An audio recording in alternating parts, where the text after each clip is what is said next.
Acabar com essa história de achar que cultura é uma coisa extraordinária. Cultura é ordinária, cultura é igual a feijão com arroz, é necessidade básica, tem que estar na mesa, tem que estar na cesta básica de todo mundo. E para isso é preciso que haja assim ainda uma conscientização muito grande, porque muita gente, inclusive muitos dos governantes, acham que a cultura é uma coisa excepcional. A responsabilidade com a cultura é a responsabilidade com sua própria vida, porque tudo é cultura. Toda a acumulação de um povo, toda a acumulação de realizações múltiplas de um povo, tudo isso é cultura. Tanto é que a gente fala da cultura política, a gente fala da cultura científica, a gente fala da cultura religiosa, a gente fala... Tudo é cultura. Quando o projeto Teia dos Saberes em Rede começou, não foi só para reunir coletivos. Foi para nós, coletivos de cultura, nos conhecermos, reconhecermos nossas práticas e pôr luz nos nossos fazeres culturais. A Teia dos Saberes em Rede se tornou um chamado para reencontrar aquilo que a cidade às vezes tenta apagar. Que cultura não nasce de edital, não nasce de gabinete. Cultura nasce de gente, de território, de histórias que insistem em sobreviver, mesmo quando o mundo tenta derrubar. Foram 6 encontros temáticos com muita conversa e troca. A cada encontro, a gente não só conversou, a gente reaprendeu a se reconhecer. No primeiro encontro, abrimos a porta e deixamos o vento entrar. Escutamos as vozes do território, os coletivos que seguram esse chão com as próprias mãos. E entendemos que cultura viva só existe quando há escuta de verdade. Marcelo das Histórias abriu os caminhos falando da força da escuta, da memória e da contação como forma de pertencimento. Somos feitos das histórias que contamos e das que ousamos ouvir.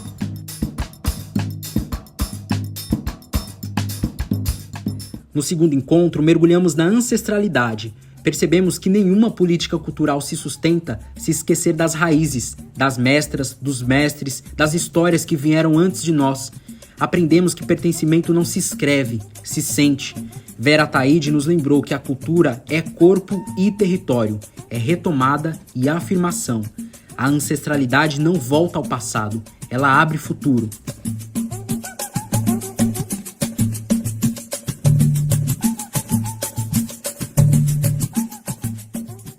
No terceiro encontro, encaramos as políticas públicas. Falamos sobre o que funciona, o que falha, o quanto ainda precisamos resistir para que a cultura não seja um favor, mas sim um direito.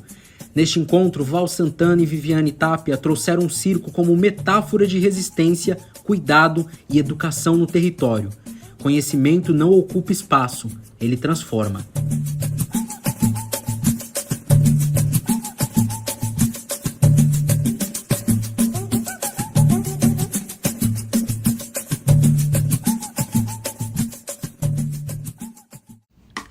No quarto encontro, olhamos para o trabalho que ninguém vê, para a economia que nasce das mãos e dos afetos. Falamos de território como potência, de cultura como sustento, de comunidade como futuro. O quarto encontro foi guiado por Tabata Euara, que nos mostrou que interação estética é também política e comunidade. A arte cria caminhos onde antes só havia silêncio.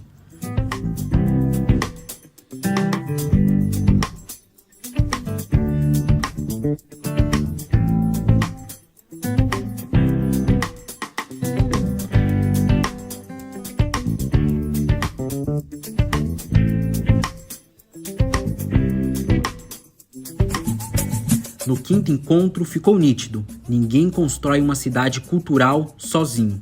Rede não é metáfora, é prática diária, é mão estendida, aprendizado compartilhado. É saber que quando um coletivo floresce, todos florescem juntos.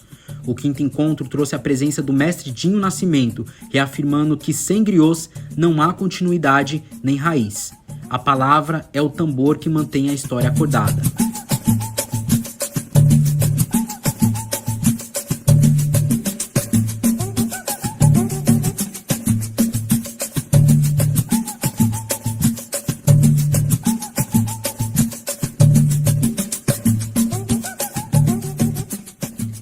E no sexto encontro, a gente entendeu o tamanho daquilo que vinha sendo tecido.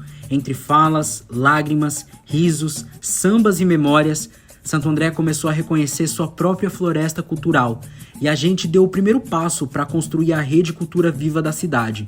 Foram 6 encontros, mas foram também incontáveis sementes plantadas por mãos anônimas e corações imersos.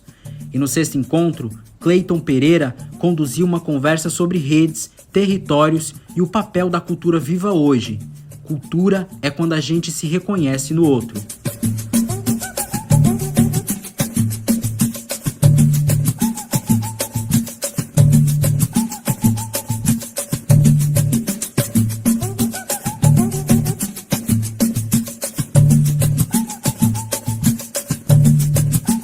A Teia dos Saberes em Rede mostrou que cultura viva não é evento, não é produto, não é espetáculo.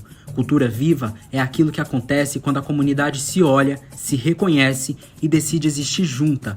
Mostrou que é necessário enfrentar um problema histórico, a falta de políticas públicas que reconheçam a cultura onde ela realmente nasce, no território, nas quebradas, nos quintais, nas rodas, nos mestres e mestras que há décadas constroem essa cidade sem apoio, sem visibilidade e muitas vezes sem direitos. E se hoje estamos celebrando é porque muitos caminharam antes e muitos caminham agora, costurando essa cidade com fios de luta, memória, afeto, direito à cultura e futuro. Provocar na sociedade, no governo, a percepção de que a cultura brasileira é muito mais do que a imitação de uma dança de salão europeia. A Teia não termina aqui. Ela segue na força de cada coletivo, na resistência de cada território, na coragem de quem não desiste de ocupar o lugar que é seu. A Teia é uma promessa que começamos a construir e segue crescendo, costurando afetos, memórias e políticas, construindo um caminho coletivo que valoriza a diversidade, fortalece as redes e prepara o solo para uma política municipal cultura viva robusta, comunitária e sustentável. Seguimos tecendo, seguimos vivos, seguimos juntos, porque uma cidade viva só existe quando o povo é quem faz a cultura pulsar.